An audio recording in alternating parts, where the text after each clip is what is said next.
Good day, Ma'am Canteros. We are the researchers from Santa Elena High School, Group 1. So our research entitled as The Impact of Online Class Teaching Strategies on the Statistics and Probability Skill Development of Grade 11 yung students in Santa Elena High School, Marikina City. So ayun, ang mga researchers po ng Santa Elena High School, 12 Stewardship, Group 1 IC, Neil Andre Banaag, Sean Carly, Stephen Daniel Laririt, Yuri Goyce Dolindo, Dana Caberte, Haley Jade Cruz, Sophia Merida. So, ayun, acknowledgement. First and foremost, we praise and thank God the Almighty for His shower of blessings throughout our research to be completed.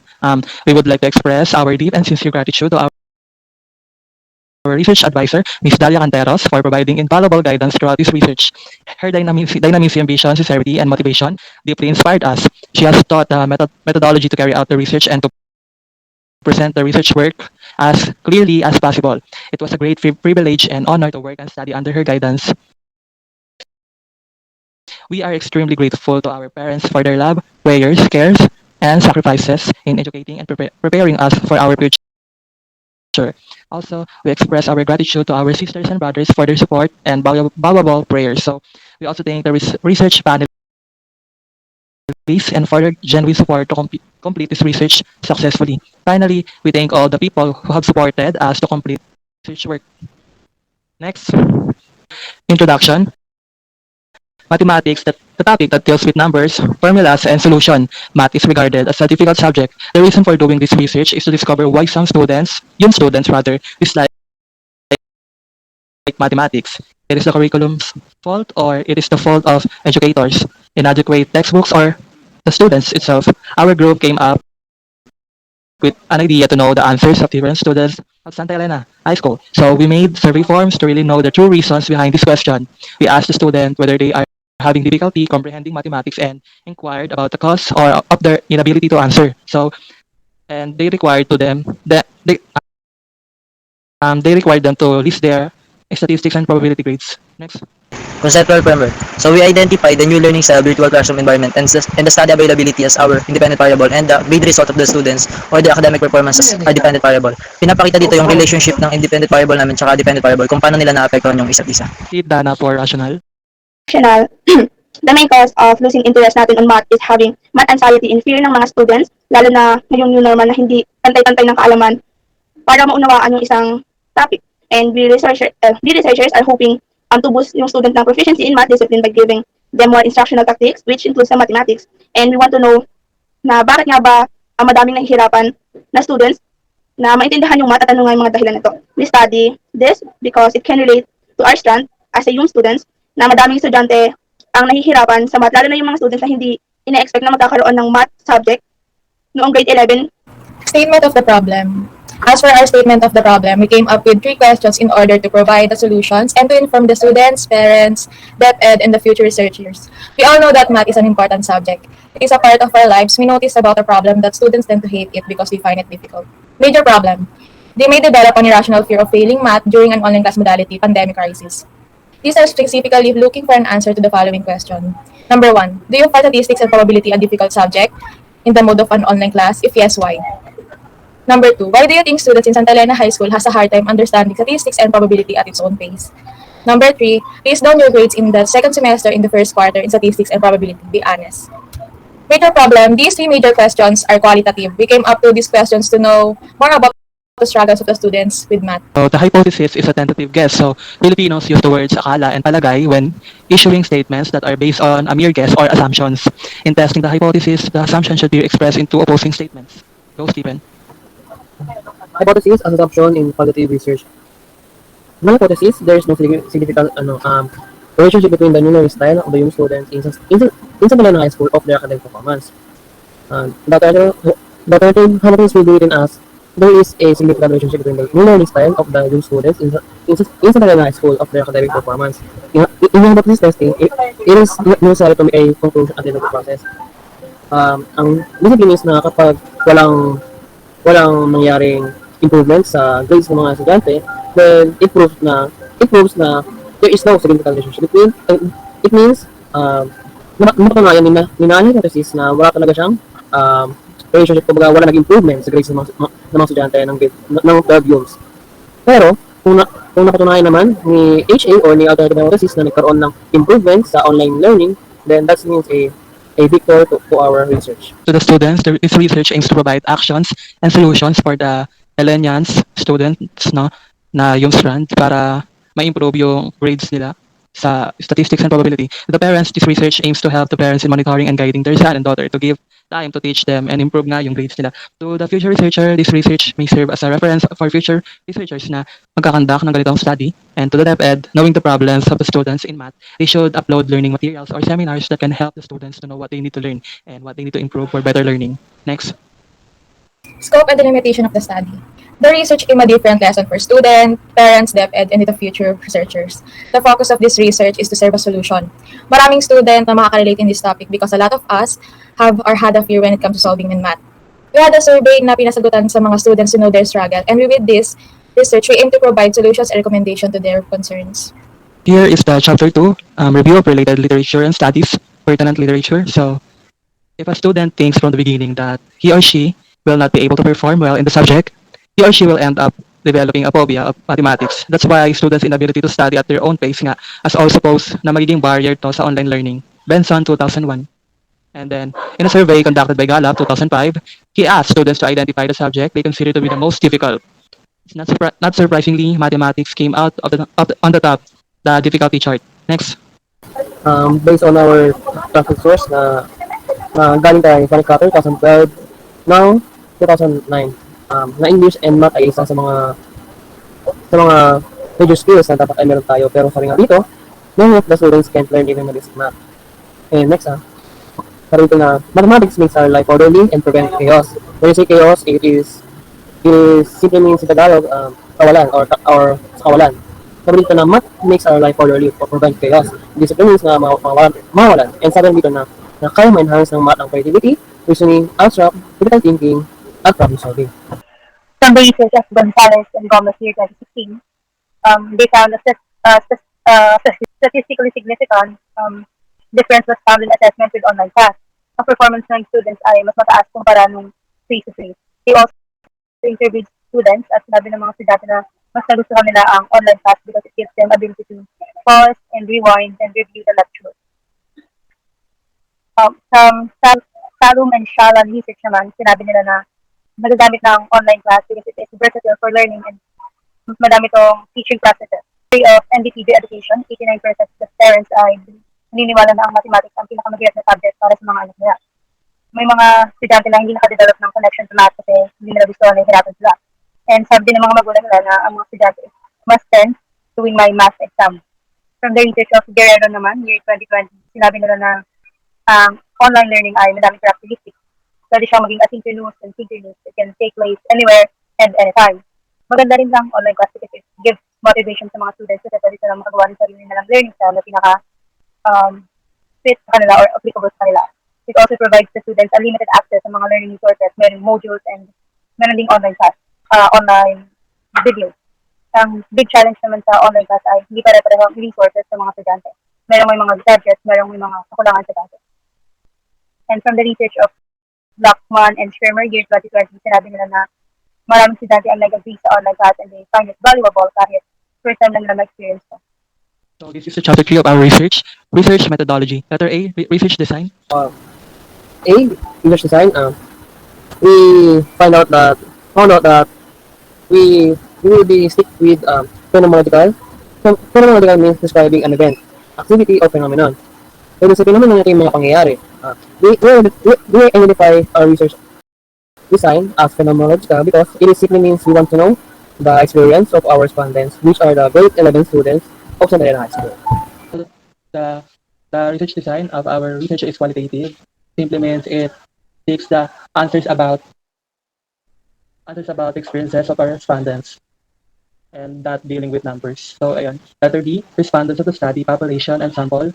The convenient sampling technique is used to get more samples in a limited period of time for our target population, grade 11, yung students, become a sample unit. The availability of these respondents is based on their willingness to contribute to our research project. The process of selecting the respondents is non-probability sampling, in which all senior high school grade 11 students under the HUMSS strand are included and have a chance of being selected. The researchers will select 10 HUMSS grade 11 Elenian students. Next.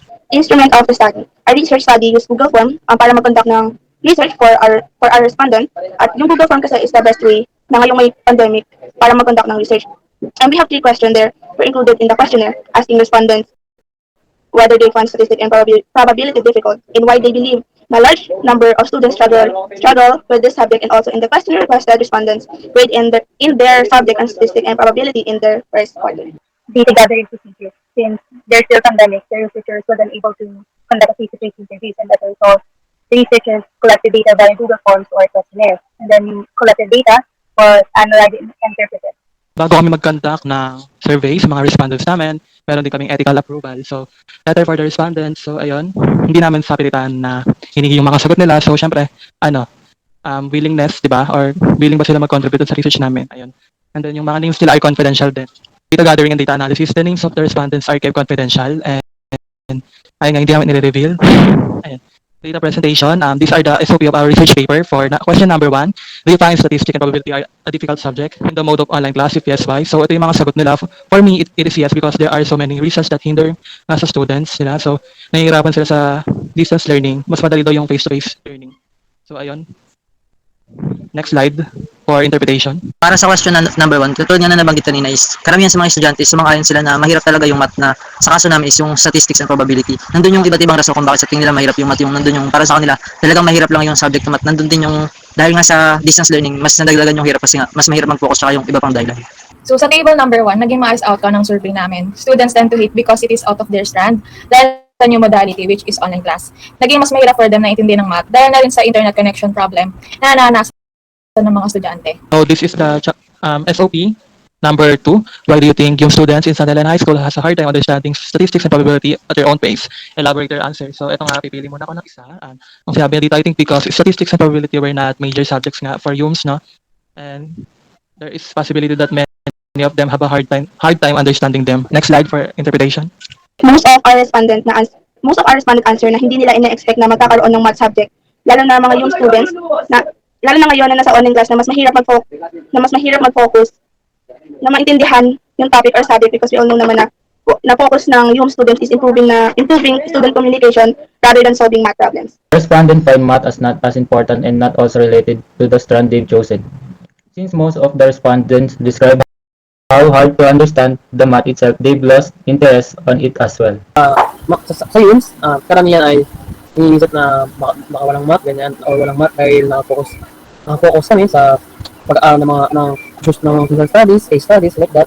Kaya most of them is mababa yung grade, or let's say na hirap sila mag-adapt sa mga lessons, like sa lessons sa general math and sa statistics and probability. And yung iba is ang sabi nila na meron silang mga question problems, kaya hindi rin sila makapag-focus 100% sa mga lesson na nagtatakan ng teacher nila. Results for SOP number 3. Take your time to upload your grades in grade 11, second semester, first quarter, statistics and probability. So ito nakita natin, di ba? May bar graph nga, no? And then dun sa bar graph na yan, over 100 siya. And then respondents 1 to 10, ang grades sila ay 83, 82, 80, 83, 84, 80, 82, 85, 79, 80. Next for interpretation. Sa graph na kanina, nakita natin na 9 out of 10 respondents ay nakakuha ng grades na line of 8, and only 1 student got a 79 na passing pa rin. From that, we can conclude na majority of the humanities and social sciences students ay nakapasa sa statistics and probability kahit sinabi na lang nahihirapan sila dito.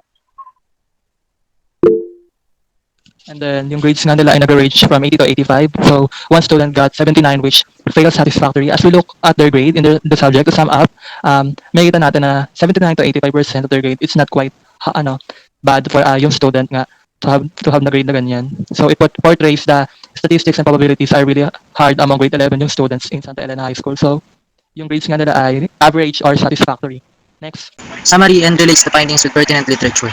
So katulad nga nung nabanggit ni Gallup 2005 sa kanyang pag-aaral na nandun yung karamihan sa mga mag-aaral is nahihirapan sila sa math. Yung nakita din namin yun dito sa study namin na karamihan sa mga sagot ng mga estudyante is mahirap pa sa kanila yung subject na math. Nakita din namin yung connection nito dun sa study na ginawa ni Guerrero et al. 20 2020 na nakasaad doon yung patungkol sa negative tsaka positive effect ng online learning. Nakita din namin siya dito kasi karamihan nga sa mga problema nila is may connection siya sa distance learning kasi nga mas mahirap yung connection tapos nandun din yung mga issues katulad ng sa focus tsaka sa mga distractions sa paligid nila. Pati na rin yung accessibility. Tapos para sa pangalawang tanong is nakita namin yung connection naman dun sa kay Funico 2012 tsaka now 2009 na sinabi niya na mathematics is an important subject and a fundamental component of education. Pero para sa mga estudyantes na nandito is para sa kanila hindi nila makita yung relevance ng math dun sa pinili nilang strand. Tapos sabi din ng NDTV Education 2018 is hindi pareho yung kakayahan ng mga bata pagdating sa mga numero. So nagsisimula doon yung parang pagkawala ng focus kasi nga mas mahirap paintindihan, nawawala yung interest nila dun sa subject. Tapos dun sa pinakahuli naman, nakita namin na bagamat nahihirapan sa math, lalo na ngayon na nasa distance learning nga tayo, marami pa rin sa mga mag-aaral na nakakuha ng average na mga marka katulad na lang ng sinabi ni Gonzales Gomez et al. 2016 na in their studies, students perform well on average in an online classroom setting. Itong part na to is yung chapter 4, findings and i-relate namin siya sa chapter 2 na na-research din namin, yung pertinent literature. At ayun nga, malaki yung ambag ng mga naunang research na to sa ginawa naming research. Conclusions, chapter 5. A large amount of students dislike math because they find it boring or complicated. A large number of students prefer face-to-face classes over online classes because they frequently experience a loss of internet connection, which makes it difficult to understand the lesson.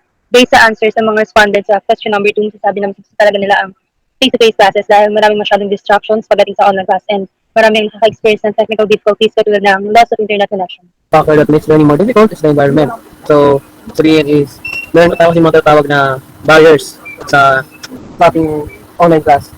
Kumbaga, meron kasi mga unnecessary noises na pwedeng makapag-distract o pwedeng maalaw na hindi natin mag-gets yung mga tuturo ng ating guro sa math subject na yun, kung ano mang subject yun, o kung anong lesson man yun. Kumbaga, may yung talagang part na, struggling part na mahirap intindihan may isang estudyante na merong unnecessary noises or something like more of distraction sa kanilang pagkakatuto.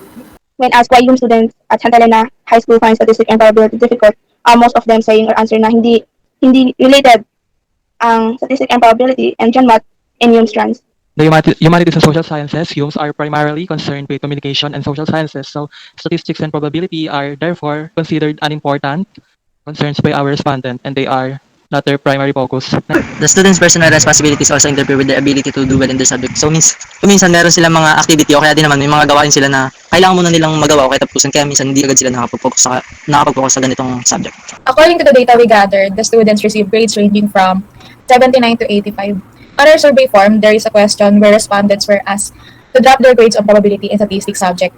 After collecting the forms, we found out that the range of respondents' grades in the probability and statistics subject range from 79 to 85. Despite the fact that our respondents encountered numerous difficulties, they were able to achieve passing grades in statistics and probability, ayun nga, average nga. And then, this is the part that the researchers need to reject or accept the hypothesis. So, Stephen, proceed. Decision making for the hypothesis assumption. The researchers that HA or alternative hypothesis has accepted and rejected the null hypothesis. So that means we researchers found out na HA proved it. Our reasoning about HA or alternative hypothesis has accepted and rejected the null hypothesis. This means that nagkaroon ng improvements sa grades sa mga yung students nung nagkaroon ng online modality. And Alternative hypothesis namin ay there is a significant relationship between the new learning style of the HUMSS students in Santa Elena High School of their academic performances. Recommendation for actions, chapter 5, yung student to struggle in any branch of mathematics. Number 1, Number 1, kapag meron ka hindi naintindihan na topic, do not be afraid to ask your teacher. Kasi trabaho naman ng teacher is turuan tayo at mag-develop ang ating mga kakayahan. Number 2, pagdating talaga sa mga difficult subject, kailangan nandun yung attention natin, pakinggan lahat ng sinasabi ng teacher, and we also have to work extra hard to pass and to understand the lesson. Practice or lesson practice helps you achieve your goals or objectives. Sa pagpa-practice or pagre-review ng previous lesson sa math, you are more likely to achieve your goals and objectives when solving equation and studying. Number 4, try to screen record your online meeting for educational purpose only and save the file in your own folder so you can recall or make a note of the lesson. To protect the privacy, don't post it everywhere online. Number 5 is pwedeng maging maparaan yung mga estudyante para pwede sila manood ng mga lesson sa YouTube tsaka pwede rin sila mag-research ng mga material sa internet. To the parents, kung may free time sila, try nilang i-guide or tulungan yung mga anak nila with math. A little support can make them motivated to solve their struggles. Sa teachers naman, this will serve as their opportunity to help in widening the knowledge of their students, especially for those who are having hard time for understanding math subjects. To the DepEd, the Department of Education must address the issue of a lack of equipment for certain topics, particularly math in schools in the school system. Particular attention should be directed to subjects in which students experience difficulty. So dito yung parang ano nga doon sa mga kulang na gamit, tulad na lang ngayon is yung parang minsan yung mga module, nandun din yung pagbibigay ng dagdag na attention sa mga subject na mas nahihirapan yung mga mag-aaral. To the future researchers, this study is to serve as a source for the future researchers who wish to develop a study on student in learning mathematics at yung mga students na gusto mag-conduct ng research about math. This is how our research ends. So good day, panelists. The floor is now open for suggestions and recommendations.